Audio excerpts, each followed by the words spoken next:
تکلیف یہ نہیں ہے کہ تم کسی کو چاہتے ہو اور وہ تمہیں مل نہیں سکا۔ تکلیف یہ بھی نہیں ہے کہ تم نے کسی سے یک طرفہ محبت کی اور مل نہ سکا۔ تکلیف یہ بھی نہیں ہے کہ تم نے اکیلے جینا سیکھ لیا۔ تکلیف تو یہ ہے کہ جب کوئی آپ کو اپنی ویران کنجی زندگی سے نکال کر روشنی کی طرف لے آتا ہے، پھر آپ کو جینا سکھاتا ہے، پھر آپ کو روشنیاں دکھاتا ہے، پھر آپ کو جھوٹے خواب دکھاتا ہے، اور پھر یہ خوابوں کا سفر کچھ عرصے تک جاری رہتا ہے اور اختتام میں تمہیں اسی ویران رستے پر لے جانے کا رستہ دکھا دیتا ہے۔ تکلیف تو یہ ہے جب آپ محبت نہ کرنا چاہتے ہوں، کوئی زبردستی محبت کروا کر آپ کو اکیلا چھوڑ جاتا ہے۔ تکلیف تو یہ ہے جب آپ کسی کے ہو جائیں اور وہ آپ کا ہو کر بھی نہ رہے۔ تکلیف تو یہ ہے کہ جب ملنے کا وقت ہو تو بچھڑنے کا الٹیمیٹم دے دیا جائے۔ تکلیف تو یہ ہے کہ جب آپ زندگی کی بھاگ دوڑ سے نکل کر کسی کے پاس سکون کی تلاش مر جائیں اور گھر کے دروازے پر پہنچ کر دستک دینے کے بعد آپ کو پتہ لگے کہ وہ جو سکون ہے وہ جا چکا ہے۔ یہ جو اندھیرے کا سفر ہے نا، پتہ ہے بہت قیمتی ہوتا ہے۔ یہ جو رونقیں ہیں نا، وہ انسان کو برباد کر دیتی ہیں۔ یہ جو حسین خواب ہے نا، یہ انسان کو توڑ دیتے ہیں۔ پتہ ہے غم تو بہت اچھا ہوتا ہے۔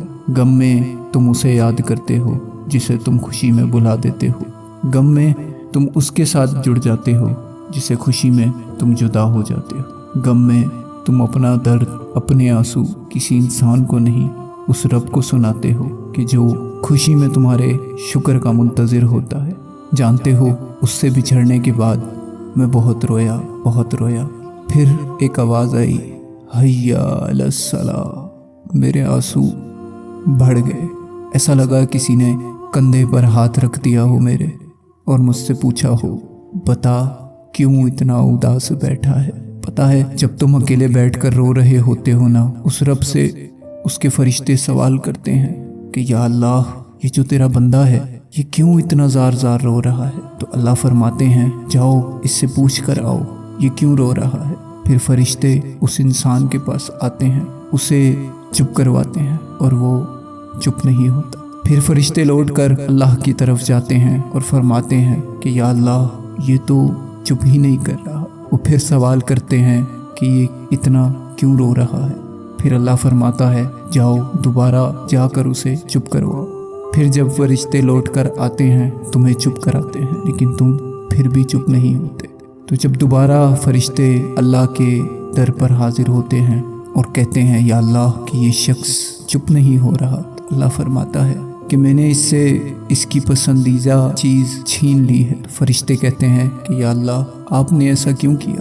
تو اللہ فرماتا ہے کہ یہ میرا بندہ نہیں جانتا کہ یہ کس طوفان کی طرف بڑھ رہا تھا، بس میں نے طوفان تھامنے کے لیے، اسے اس طوفان سے بچانے کے لیے، اسے اس عذاب میں جانے سے پہلے ہی توڑ دیا تاکہ یہ رک جائے اور تھم جائے۔ پھر اللہ اس شخص کو اپنی آغوش میں لے لیتا۔ پتہ ہے کچھ چیزیں اللہ انسان سے اس لیے بھی دور کرتا ہے کہ وہ اپنے رب کو بھلا چکا ہوتا ہے۔ کچھ چیزیں انسان اللہ سے مانگ مانگ کر تھک جاتا ہے، مگر قبولیت کا کوئی رستہ نظر نہیں آتا۔ تو جب قبولیت کا رستہ نظر نہیں آتا نا، تو سمجھ جاؤ کہ اللہ تمہارے نصیب میں وہ چیز لکھ چکا ہے، بس تم نے دعاؤں کے ذریعے اسے اپنا بنانا ہے۔ بس تم نے محنت کرنی ہے، اور محنت یہ نہیں ہے کہ تم اپنے رستے بنانا شروع کر دو۔ محنت یہ بھی نہیں ہے کہ تم اپنے منصوبے بنانے لگ جاؤ، بلکہ محنت تو یہ ہے کہ جب تمہیں قبولیت کا کوئی رستہ نظر نہیں آ رہا ہو، جب تم جنگ ہار بیٹھے ہو، جب تم میدان میں اکیلے ہو، پھر تمہارے چاروں اور کوئی تماشائی بھی نہ ہو، پھر تمہارے ساتھ لڑنے والا بھی کوئی نہ ہو، پھر جس کے لیے تم جد و جہد کر رہے تھے وہ بھی نہ ہو، تو تم اس گہرے سمندر میں بھی، گہرے اندھیرے میں بھی، دور ویران جگہوں میں بھی اللہ پر اس یقین اور توکل کے ساتھ مانگو تو اللہ تمہیں یقیناً عطا کرے گا، کیونکہ وہ رب ہے جو آخری وقت میں قسمت بدل دیتا ہے۔ وہ رب ہے جو آخری وقت میں یزید کے لشکر سے نکال کر حسینی بنا دیتا ہے۔